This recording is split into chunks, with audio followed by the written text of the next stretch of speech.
Hello again. Continuing with where we left.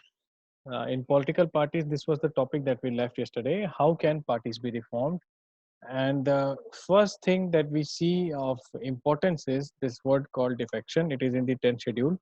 What does defection mean? Let me tell this to you. If any office holder, when I say office holder, either an MP or an MLA, not the common person, not a simple karyakarta or the overground worker or a ground level worker of the party. When an MP or MLA, because they are representing the numerical strength of their party in the legislature, when they decide to walk away from the party, it is called defection. It can be valid, it can be invalid. It can be valid when it is up to the two-third, which means currently BJP has 303 MPs in the Lok Sabha.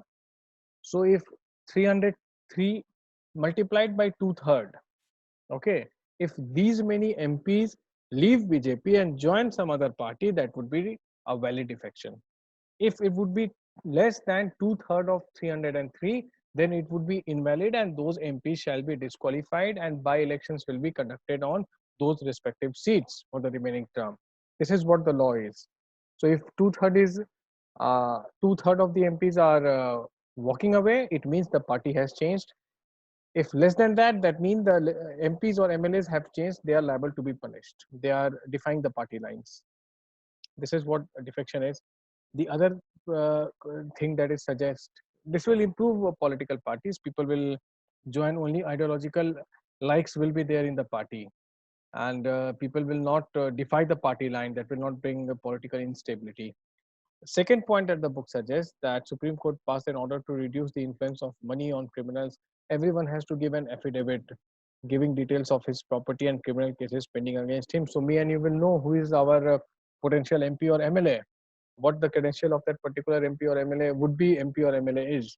Third is, EC has made necessary for political parties to hold their organizational elections and file their income tax returns. So these are steps towards bringing more transparency for the political parties. Law should be made to regulate the internal affairs of political parties. It should be made compulsory for political parties to maintain a register of its members. Again, all you see, these are steps towards more transparency. Okay, making parties more accountable, because at the end of the day, they will be running the country based on their electoral performance. It is to be made mandatory for political parties to give a minimum number of tickets, one-third to women candidate. Again, should be. These are things that you can suggest how to improve electoral politics. This can be a main question. This can come in your main exam. You can suggest these points straight from the NCRTs. There should be state funding of election. Government should give parties money to support the election expense so that there will be no misappropriation and no black money will be involved. Of course, the exchequer will have to pay for it, but it will be like one-time expense. So these suggestions you can always give because they are there in the book as well.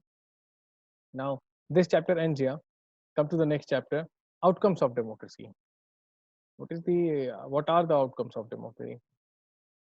So how do we assess democracy's outcome? There are a few pointers here. It promotes equality among citizens, enhances the dignity of the individual, improves the quality of decision making, provides a method to resolve conflict, and allows room to correct mistakes. So when these things you experience all around you, you can see that democracy has been materialized in reality. Now, there is something else that we need to focus on: accountable, responsive, and legitimate. In a democracy, we are most concerned with ensuring that people will have right to choose their rulers and people will have control over their rulers. Yes. So wherever possible and necessary, citizens should be able to participate in decision making that affects them all. So to what extent citizens are participating or are able to express their opinion on things that concerns them? So there is something that you need to see here: transparency, right? What is transparency? When you can see through it, right? So when you can see through the decisions that your government is taking, and when you have voiced a concern, you must be having some surety that whether this voice has reached the government or not, because it has been implemented or not is an altogether different ball game, because there will be more voices than you. uh, if you subscribe to something, maybe I'll not subscribe to it, Both of us must be able to reach our government, let the government decide the call based on the popular sentiment and what the democracy and what the rule of the law says. So there are different parameters to kind of uh, examine the outcomes in democracy. It is reasonable to expect from democracy a government that is attentive to the needs and demands of people and is largely free of corruption. Record of democracy is not impressive on these two counts. Democracies often frustrate the need of people and often ignore the demands of a majority of its citizens and population. Yes, it has been happening. There is one aspect in which democratic government is certainly better. It may be slow, less efficient, not always responsive or clean, but a democratic government is people's own government. We can change them, we can vote them out. It has happened many times in this country. This is the reason there is an overwhelming support for the ideas of democracy. And as uh, this, I think Abraham Lincoln said this, that democracy is a bad form of, Churchill said this, democracy is a bad form of government, but others are worse. And let me tell you that Churchill was an out and out imperialist and a very bad man for India, of course. He called Gandhi a naked fakir, but he was doing good for his country. He was an imperialist because that was what England was having. Most of the ruling elite were from the same background, like he was. So he rightly said that the ills of democracies can be cured from more of democracy. You also remember this. Now, economic growth and development. See what the debate here is. See this cartoon, the rich, the middle, and the poor. So, benefits of development are being pocketed by few, or we can say it does not percolate down, it does not come down to the poor and the middle. So this is how it has been, that money is being pocketed by few, few are having the opportunities, and money begets money. So again, how should we weigh democracy on that? More than development, it is the reasonable to expect democracies to reduce economic disparities. We have talked about this earlier also. Very poor and very rich, very poor should be made less poor. He should be at least not poor. Very rich will continue to remain very rich, but then very poor must be lifted out of poverty, out of extreme poverty. Democracies are based on political equality. All individuals have equal weight in elected representatives. Parallel to the process of bringing individual into the political arena on an equal footing, we find growing economic inequalities. So what happens in actual life, democracies do not appear to be very successful in reducing economic inequalities. Poor constitute a large proportion of our voters and no party will like to lose their votes. Yet democratically elected government do not appear to be keen to address the question of poverty as you would expect them to. So you see, this is what the 2% of the people are holding a large share of pie and 50% is having just a meager piece of that wealth. This cartoon appeared in the Philippines magazine, in one of the Philippines magazine, but it holds true for entire world, in India also. Now, social diversity. So, no, there are diversities. We have discussed this. No society can fully and permanently resolve conflict among different people, but we can certainly learn to respect this difference, and we can also evolve a mechanism to negotiate the difference. Democracy is best suited to produce the outcome. Like there are so many stakeholders in a democracy, the best thing to arrive at a mutually consensual agreement is through discussion and deliberate debates and everything. This is what democracy does. Non-democratic regimes often turn a blind eye to suppress internal social difference. It is necessary to understand that democracy is not simply ruled by majority. The majority always needs to work with the minority so that government functions to represent the general view. So, of course, both the sections, both majority and minority, have to come together for the larger public interest. It is also necessary that rule by majority does not become rule by majority community in terms of religion or race or linguistic group. This is not happening in India because there are provisions, the constitutional and legal provisions that ensure that there is nothing like religious rule being implemented anywhere. Now, dignity and freedom of citizen. Any democracy is weighed upon this, whether they are allotting dignity to the citizens or not, to women, to the vulnerable, to the depressed and oppressed class, to economic vulnerable, to differently abled, the Divyangs. They are also said to the transgenders. When we say vulnerable, what comes to our mind is Dalits and women. No, Divyangs are vulnerable, transgenders are vulnerable, right? So they must be felt that this country belongs to them. They belong to this country both ways, and they must be made a part of the democratic process. That is why government has recognized the transgenders. You see a form, you will see transgenders written there. It's a good step actually. They are also human beings. So there are cases that women are not actually always treated with respect, but once the people principle is recognized, it becomes easier for women to wage a struggle against what is not. So just a simple common example which applies to all of us. Whatever freedom we see, when I see around me, girls around me, when I was in school, when I was in college, when I was working, when I was preparing for this exam, when I am teaching in different institutes and colleges also. So I see there are females working as colleagues everywhere. Ever since I was a student to right now I'm a master. So I have seen that the condition of women has improved for the best. Now, maybe our parents, maybe my parents would not be saying the same thing like I am saying, because they have not witnessed the same amount of women participation in all walks of life like I am witnessing. I am sure the next generation would say that no, it's during our time that we are witnessing more of it. Maybe you will say that, sir, more than you, we are witnessing it. So things are improving because principle is being recognized, the gender parity is improving, female infanticide has reduced, people are willing to send their daughters to schools and colleges and to go for higher education, prepare for civil services.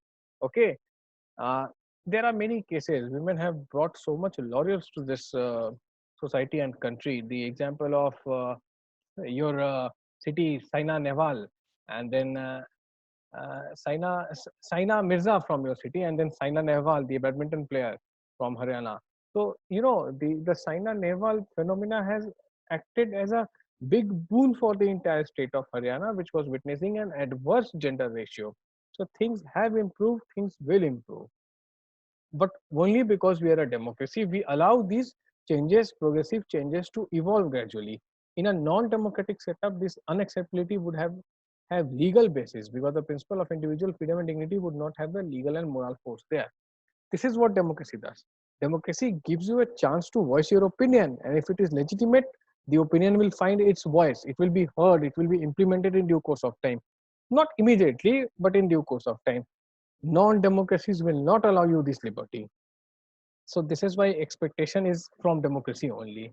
And what else is here? Uh, huh. When we ask people about the way democracy functions, they will always come up with more expectation. Even those who criticize democracy, because they expect from democracy, they don't expect from any other regime. That is why democracy, true litmus test of democracy for all of you is that if you can say that democracy has failed, no other form of government will allow you this liberty. So if you can say and walk away with it, let me assure you that democracy is still functioning. Cherish it, work towards making it better. Now, coming to the questions that you sent in the group, let me take them one by one.